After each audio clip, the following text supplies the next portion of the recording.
From drudgery, repetitive jobs which make them ignorant. You rob them. In our society, that is a resource-based economy, machines free people. You see, we can't imagine that because we've never known that kind of world. If we look back at history, we see a very clear pattern of machine automation slowly replacing human labor.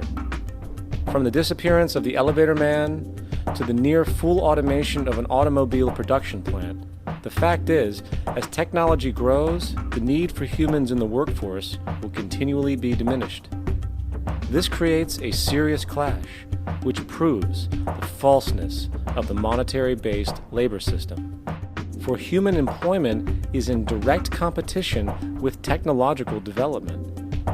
Therefore, given the fundamental priority of profit by industry, people through time will be continually laid off and replaced by machine.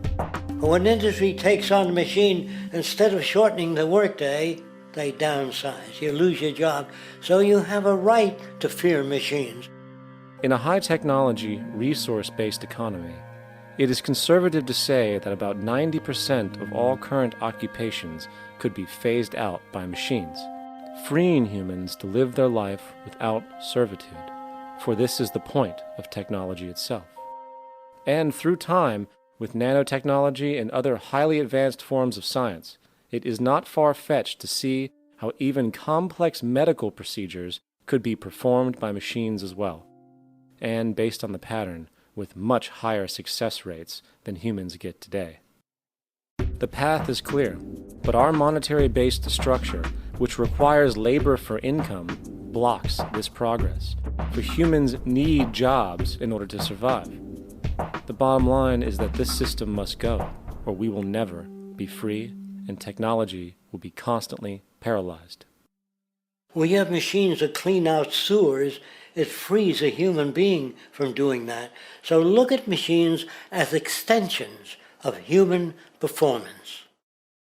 Furthermore, many occupations today will have simply no basis to exist in a resource-based economy, such as anything associated with the management of money, advertising, along with the legal system itself. For without money, a great majority of the crimes that are committed today would never occur.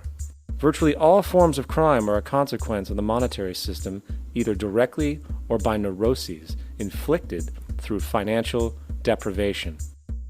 Therefore, laws themselves could eventually become extinct. Instead of putting up a sign, drive carefully, slippery when wet, put abrasive in the highway so it's not slippery when wet. And if a person gets in a car that's drunk and the car oscillates a great deal, there's a little pendulum that swings up and back, and that'll pull the car over to the side. Not a law. Solution. Put sonar and radar in automobiles so they can't hit one another. Man-made laws are attempts to deal with occurring problems, and not knowing how to solve them, they make a law. In the United States, the most privatized, capitalist country on the planet, it should come as no surprise that it also has the largest prison population in the world, growing every year. Statistically, most of these people are uneducated and come from poor, deprived societies. And, contrary to propaganda, it is this environmental conditioning which lures them into criminal and violent behavior. However, society looks the other way in regard to this point. The legal and prison systems are just more examples of how our society avoids examining the root causes of behavior.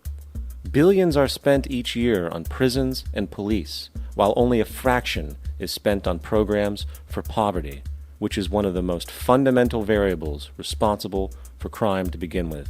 And as long as we have an economic system which prefers and in fact creates scarcity and deprivation, crime will never go away.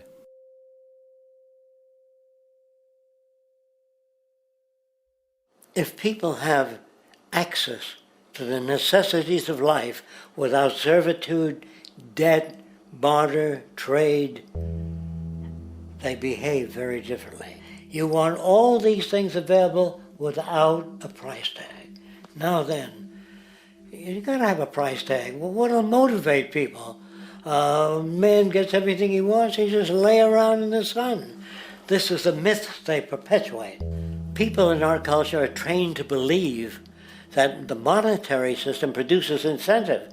If they have access to things, why should they want to do anything? They will lose their incentive. That's what you're taught to support the monetary system. When you take money out of the scenario, there would be different incentives, very different incentives. When people have access to the necessities of life, their incentives change.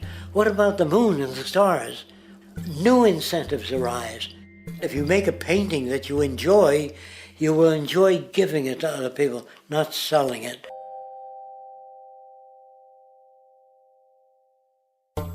I think most of the education that I've seen today is essentially producing a person for a job. It's very specialized. They're not generalists. People don't know a lot about a lot of different subjects.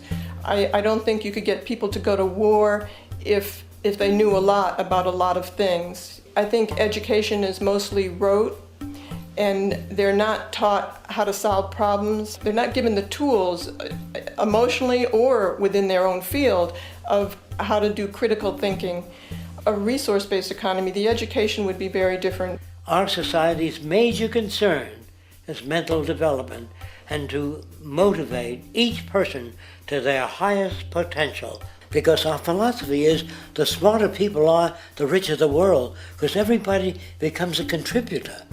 The smarter your kids are, the better my life will be, because they'll be contributing more constructively to the environment and to my life, because everything that we devise within a resource-based economy would be applied to society. There would be nothing to hold it back. Patriotism, weapons, armies, navies, all that is a sign that we're not civilized yet. Kids will ask their parents, didn't you see the necessity of the machines? Dad, couldn't you see that war was inevitable when you produce scarcity? Isn't it obvious? Of course the kid will understand that you were pinheads, raised merely to serve the established institutions. We're such an abominable, sick society that we won't make the history book. They just say that large nations took land from smaller nations, used force and violence. You'll get history talked about as corrupt behavior all the way along until the beginning of the civilized world. That's when all the nations worked together. World unification, working toward common good for all human beings, and without anyone being subservient to anyone else. Without social stratification, whether it be technical elitism or any other kind of elitism, eradicated from the face of the earth. The state does nothing because there is no state. Because there is no state.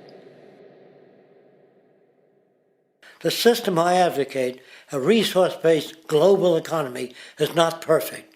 It's just a lot better than what we have. We can never achieve perfection.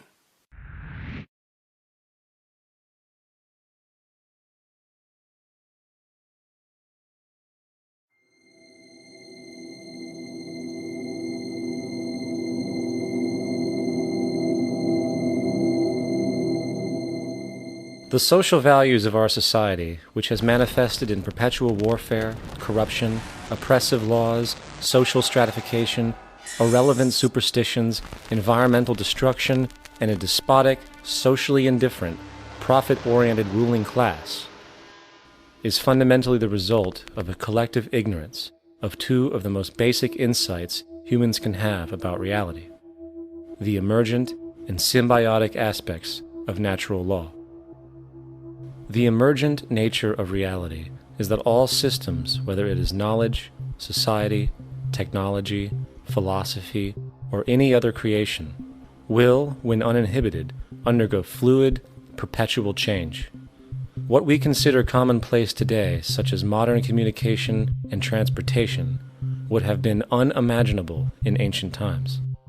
Likewise, the future will contain technologies, realizations, and social structures that we cannot even fathom in the present. We have gone from alchemy to chemistry, from a geocentric universe to a heliocentric, from believing that demons were the cause of illness to modern medicine. This development shows no sign of ending, and it is this awareness that aligns us and leads us on a continuous path to growth and progress.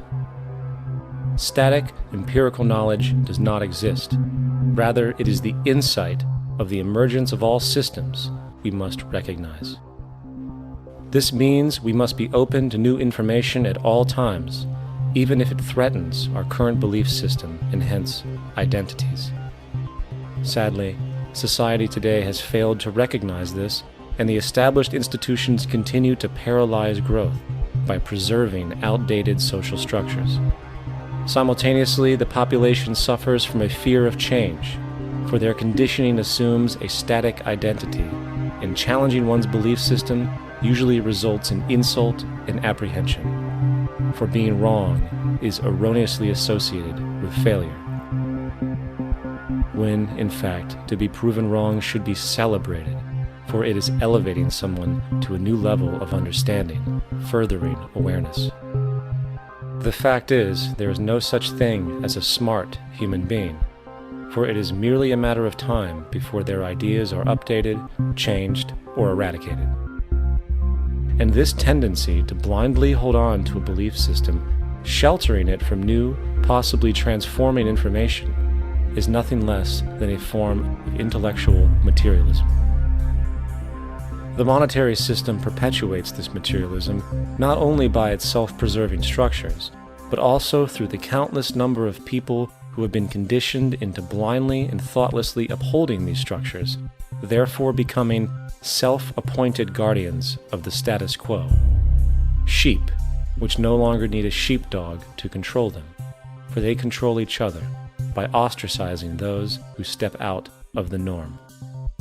This tendency to resist change and uphold existing institutions for the sake of identity, comfort, power, and profit is completely unsustainable and will only produce further imbalance, fragmentation, distortion, and invariably, destruction.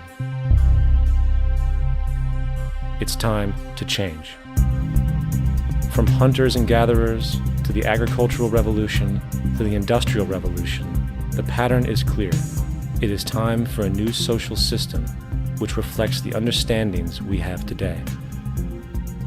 The monetary system is a product of a period of time where scarcity was a reality.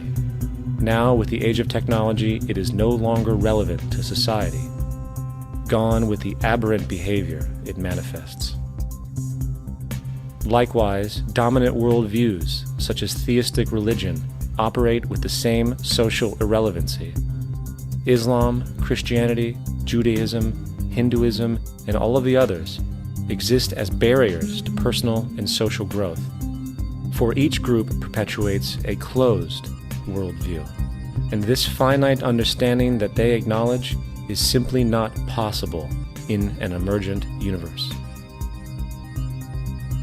Yet, religion has succeeded in shutting down the awareness of this emergence by instilling the psychological distortion of faith upon its followers, where logic and new information is rejected in favor of traditionalized, outdated beliefs. The concept of God is really a method of accounting for the nature of things. In the early days, people didn't know enough about how things formed, how nature worked, so they invented their own